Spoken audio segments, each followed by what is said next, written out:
Hello, I'm EnterElysium and welcome back to Kerbal Space Program Career Mode 1.0.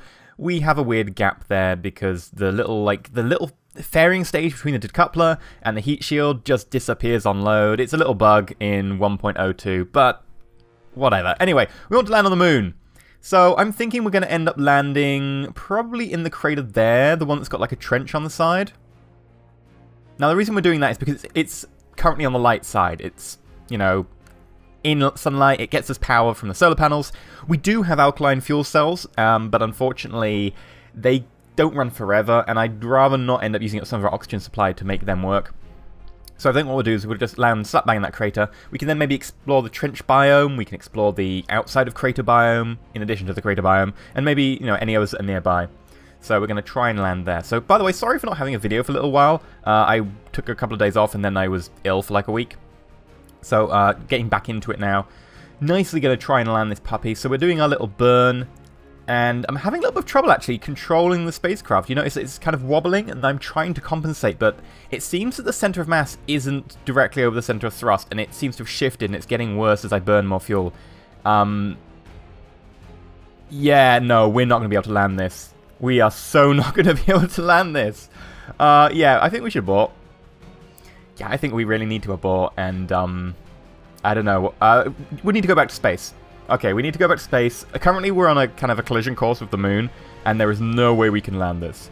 There is not a single chance that this is going to go well. So, we need to just burn ourselves, get back into space, and I think go from there. So, let's flip around very slowly, because the SAS isn't particularly strong on this craft. Just use prograde. There we go. And burn! And you notice that it was still, like, even though we're burning at, like, a 6 throttle, it was trying to turn us there. And I'm having to compensate manually for it. Like, there's no way this would land. There is no way this craft would land. So there's kind of limited options what we do now. So, we could, like, you know, launch another craft and just get our Kerbals out of one, put them in the other one, and land in the new one. Or we could try and fix this craft by adjusting weight. Good, we're back in orbit now. I just want to get that to about, you know, a reasonable level I know won't hit terrain. So, you know, 25 is acceptable. It's not great, but, you know, it's a bit of an elliptical orbit, 115 by 25. It'll do, right? And, you know, we saved a bit of fuel by not going for perfect or whatever. And plenty of our time. So, what are we going to do to fix this? I think I have a cunning plan. A cunning plan. Okay, so this is my cunning plan, and we'll just take off at, like, super speed here. It's basically a, you know, pretty standard, you know, fairing with payload, big fuel tank, side boosters, parachutes on them. It's nothing special in terms of the launch stage. So deploy them, and then we can just go straight up with this. I mean, it's got a little bit of a low thrust to weight ratio for this height, but it's acceptable, perfectly acceptable. It's just maybe slightly lower than perfect. And just gently take us up. Apoap's going above 60 now. Yep. Now, the only thing here is I'd maybe have gone for a bit more of a curved launch, but this is acceptable. So now you can see what we've got inside the fairing. Effectively, we have a grabber claw, and of course we have an engine. The idea is we're going to just, like, stick this right up the back of our spacecraft over the moon. Like, literally just straight up the back. Try and get it as perfectly, you know, down the center as possible. And we're going to try and land on this engine. Because, frankly, side engines are just too complicated. We can go with a simple thing. Stick an engine on the back. And you know what? It might work if we get it, you know, close enough to the center. If we don't get it close enough to the center, we're screwed. And I don't know if we're going to be able to actually keep it while we travel around on the moon. That might be fun, but we'll do our best. So I did the circularization burn there. The reason I did it there instead of doing it at periaps is because of the fact that we wouldn't have signal at periaps because we'd be behind the moon. This is a probe, it needs signal, so we're trying our best to do our maneuvers in places where we can actually see Kerbin, because otherwise it'd be in some difficulty. The problem is that we don't have a satellite network around the moon like we do around Mimas, although Mimas 1 is very odd. So I'm going to just quickly skip ahead here. And there we go, we are now right next to the lander, which needs a severe amount of fixing. And I'm going to try and get it, like, as close as possible. the thing here is if we don't have it, like, dead down the center, like, if we don't have it perfectly down the center of thrust is going to be off from the center of mass, and we're going to have problems landing. And these become more and more apparent when the center of mass shifts because of the lack of fuel. That would be bad, because that would mean we'd already committed to a landing. And if we've committed to a landing and we have problems as we're going into land, that will be fatal for all 3 of our highly trained Kerbals and the craft and our chances of getting science on this run, which is, you know, not particularly conducive to a good space program. Also, we'd take a reputation hit, which, you know, isn't great. Not that, you know, reputation is really important in KSP. So, just gently trying to get her in here. We actually got the RCS on the very end, so it actually wobbles quite a bit when I try and use the RCS, as you can see, with like little oscillating backwards and forwards, but I think we've got it dead close to center here. It looks good. It looks damn good. I think it's ever so slightly off. You can see it just ever so slightly off there. Maybe by, you know, I don't know, 20 Kerbal centimeters or something. I wonder if it's going to be okay. I hope so. So let's turn off the side engines.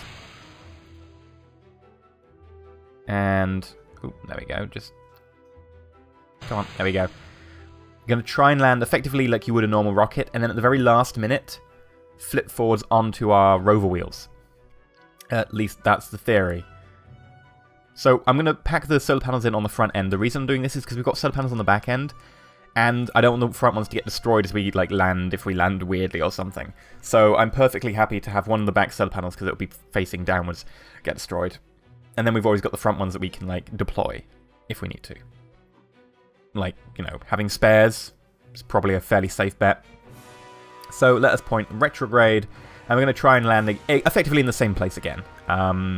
I'm a bit concerned, actually, about going for the trench. Like, if anyone knows the crater I'm on about, it's got a pretty big trench on the east side of the crater. The thing is, actually landing in that trench is really, really, really difficult, because it's a pretty steep trench. But going into it would mean that we'd get, like, biomes from it. Then we've got to come out again, because you can't really go up the side. So, I'm kind of wondering if we should really go for that. But, you know, we managed to do our deceleration burn. Not deceleration burn, sorry, a deorbit burn perfectly fine. That worked quite nicely. And I'm burning very early here. Now, the reason I'm burning very early is because I don't know how this craft is going to act. I don't really know when I should start burning for the moon just yet. I'm being very cautious about this landing. And I'm going for maybe a slightly more south approach, because I'm thinking maybe we'll go south out of the crater, hit up the, you know, the Mooner Highlands, the Mooner Slopes, in addition to, you know, this crater. I can't remember what this crater's called, but yeah, you know, we'll get it. So, speeding up slightly here, just doing another burn. We have, you know, just under 300 meters per second to burn off, and we only have about 4 kilometers or something. So, it's gonna be tight. I don't know how tight, I just hope not too tight. Although it's looking pretty good now. Yeah, we're good, we're good. We can see the ground scanning, we're under 100 meters per second. I'm pretty happy with this. Although, you know, it was slightly tighter than I'd like, but it was perfectly fine in the end. So, we're just doing a bit of a retrograde burn. Just bring her down as, you know, vertically as we can, although we have a lot of surface speed horizontally. So I think I'm going to go up, just push ourselves a bit up, and then we'll, you know, reduce our surface velocity a little bit. There we go. Gently, gently down. We've got to do this flip really carefully right now, because we've got to flip over onto the wheels without catching the back too heavily, and without, like, you know, falling too fast. So it's kind of this narrow, like, very small gap that we've got to do. If we flip too early, we'll fall too far, we'll take damage. If we flip too late, we're going to hit the back and destroy it. We've got to be really cautious about how we do this one. So gently down. Horizontal speed is about 1 meter per second, so that's fine.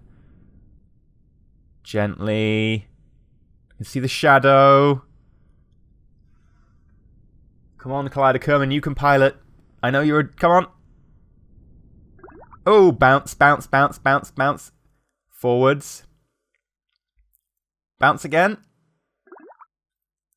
And gently over, gently over, gently over. Come on.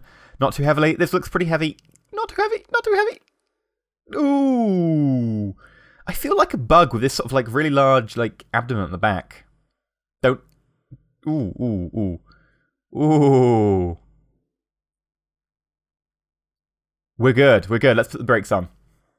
So we're landed. We have our ridiculous abdomen at the back.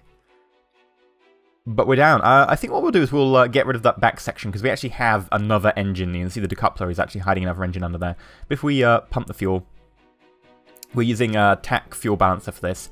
If we pump the fuel into the upper stage, we can get rid of that tank at the back. And nearly done. 10% to go. There we go. Not as much fuel on the front stage as I'd like, but it should be enough to get us around a little bit.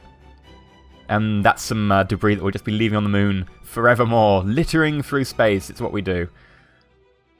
But there we go. We are now on the moon. We are landed, and we can do science. All three of our Kerbals, including a scientist, so we can reset our, material bays, etc. It's going to be good.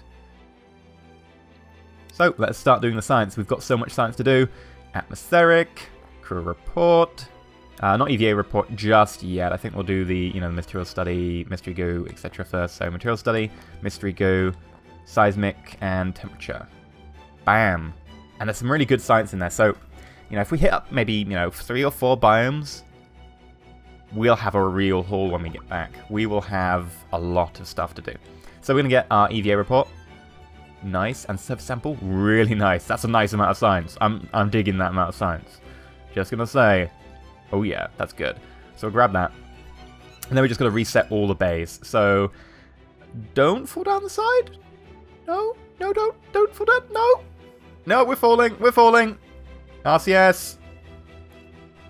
Okay, so maybe that wasn't the best position side, but, it'll do. Can we fall down this gap, I wonder? Like, is it just it doesn't appear, or is it actually, it's like, oh, no, it has disappeared. We are actually, are we falling? We're walking. And what? Now we're springing up in the air. Okay, weird. But it does appear that it's, like, not there, but we're still attached. It genuinely appears to have disappeared, that fairing. It generally appears to have disappeared. Yeah, okay, it makes sense, but it sounds weird. We'll grab the data out of the mystery goo canister. And we will restore it. By the way, I really like the blue faces. Like the visors. Really cool. Especially with that amount of, like, the actual, like, realistic reflections. Oh, it's so good. I think that's Texture Replacer that does that. But they look really cool. Currently, the reflections update twice per second. You can update that if you want to, take a high performance hit. It's not really a big performance hit anyway, so, I might do it in future. But the reflections look really kind of cool. I really do dig that. So we'll grab the data from there, and we will restore. And then because we have the crew report taking up the crew report slot in the capsule, we'll have to grab that out and put it back in. Right. Take data. And then store all our data when we get back in. There we go. I like that long list of, like, all the data we've got. It looks good. It's a reminder of how much we're going to make when we get back to Kerbin. That is serious bank there. But anyway, it's now time to head south and get, a load of science. I'm going to head south. I decided that the trench is pretty far away. Also, the trench means going into the trench, getting out of the trench, etc. Yeah, I don't know. I'm not into that. So we're going to head south. We're going to hit up, the grey area. There's also a slight purple area you can see on the edge, which I think is slope. So we'll hit up that. That's easily 2. Then there's, like, the dark grey area. So that's a third one. So that'll be 4 in total. So if we can hit up the dark grey in addition to purple and light grey, that'll mean we've got, 1, 2, 3, 4 biomes. That's pretty good. And currently we're actually going 32 times speed. This took me a long time. I was roving for many, many hours. Many hours. You can be very pleased by the miracle of post-production. And as you can see, it's kind of broken ground and I can't go that fast because, it's still low gravity. I don't actually get that much grip using my wheels. Minmus is worse, but Minmus is a lot smaller. The moon is fairly large compared to Minmus, so this took quite the time. So we're going to try and get the purple here, which is a slope, which means we need to actually get it on a slope. So here we go. Quickly grab all of these. We're now actually at, normal speed now. We've got out of the 32 times speed and just trying to grab all of these really quick. And grab all of those. Stay on the slope. Stay on the slope. Grab the EVA report really quick if we can. I think we'll have to try and grab it while we're on the slope going down it. And it's just we're out of the slope, so we're back into the crater again. So we're going to have to go back up the slope and try and do some sort of wacky kind of... quick, grab the science while we're falling down the slope. Is it Styles Kerman we've got doing the science here, I think? So, for some reason it's not accepting them. Ah, I know why this is. Right. Luckily, because you've got future me, I know why we're not able to get science here. And it's because I've got physics warp ×2 on. You can't do science at physics warp ×2. It appears that you can do it, and it registers that you can do it, but since you're at ×2, it doesn't let you actually do the science, and I'm getting really, really confused. Yeah, past me was trying to figure this out for, like, you know, a good minute of going up and down a slope, going, what's happening? Well, I could die any second, what's going wrong? And I get off the craft at the end and go, okay, maybe this will help. Oh wait, I'm at ×2 speed, and reduce it to ×1. Bam, there we go. Again, loads of science. I really like samples because you get so much science for them. I think the idea behind samples being so good in terms of science is like you can't do them with a probe, so it's like the bonus for basically taking Kerbals there. That said, you know, there's massive drawbacks to using probes when you've got remote tech installed, so, you know, maybe it doesn't apply so much to a modded save, but certainly in vanilla KSP, probes so much easier than Kerbals because they're so much lighter. But, you know, that said, I guess you don't have the amazing amount of torque. You can just add an SE unit for that, though, if you really need torque. So we'll just get back in after we grab all the tasty data and try and traverse the massive gulf, the chasm in our spacecraft, which you can fall down. Remove data, restore. I think, you know, that warning that's saying, oh, you can't restore this if you... I think that maybe shouldn't say that if you take it out with a scientist. Like, it should check, are you taking this out with a scientist? Okay, don't give me a warning. Just because it just seems a little bit superfluous. Maybe it should also auto-reset if you're using a scientist to take the data out. Because, you know, that would be kind of useful because, you know, if you're using a scientist, you always want to reset it. Because even if you're not going to use it, you don't lose anything by resetting it. So maybe that should be a thing. Or if there's a mod for that, I'd use that mod in a second. It just saves me some extra clicking. So we're going to grab all the data and go back in, and then just speed up slightly more. And it's just getting to the light grey area, and we're already there. It was that quick. We just need to basically go up the slope. That purple area was very, very thin. So we're going to grab the data here. Don't flip too far forwards. That's our material bay. That gets us a lot of science. There we go. Grabbed all of them. And then we'll just get our surface and our EVA report, and we'll be hunky-dory. We will be very flush with the science.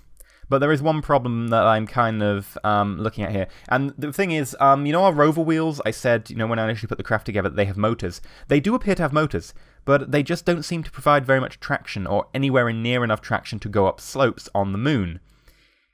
Like, I've been trying to use them all this time, and while they do take energy, so there is definitely a motor there, it just doesn't appear to actually... That's a lovely vista, by the way. It just doesn't appear to actually give us any traction. I'm not sure if it doesn't give us any traction at all, or whether it's just, like, very minimal to the point that you can't even notice it on the moon because of the low gravity and the pretty steep slopes.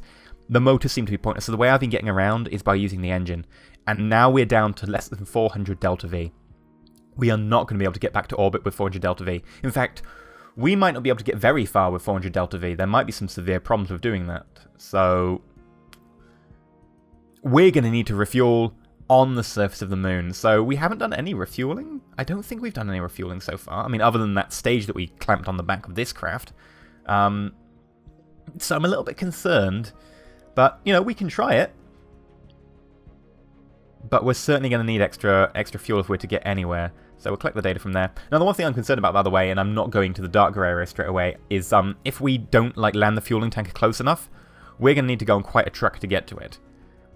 So that's going to be fun. I mean, we're also on a slope, so landing the fuel tanker on a slope is going to be tough as well.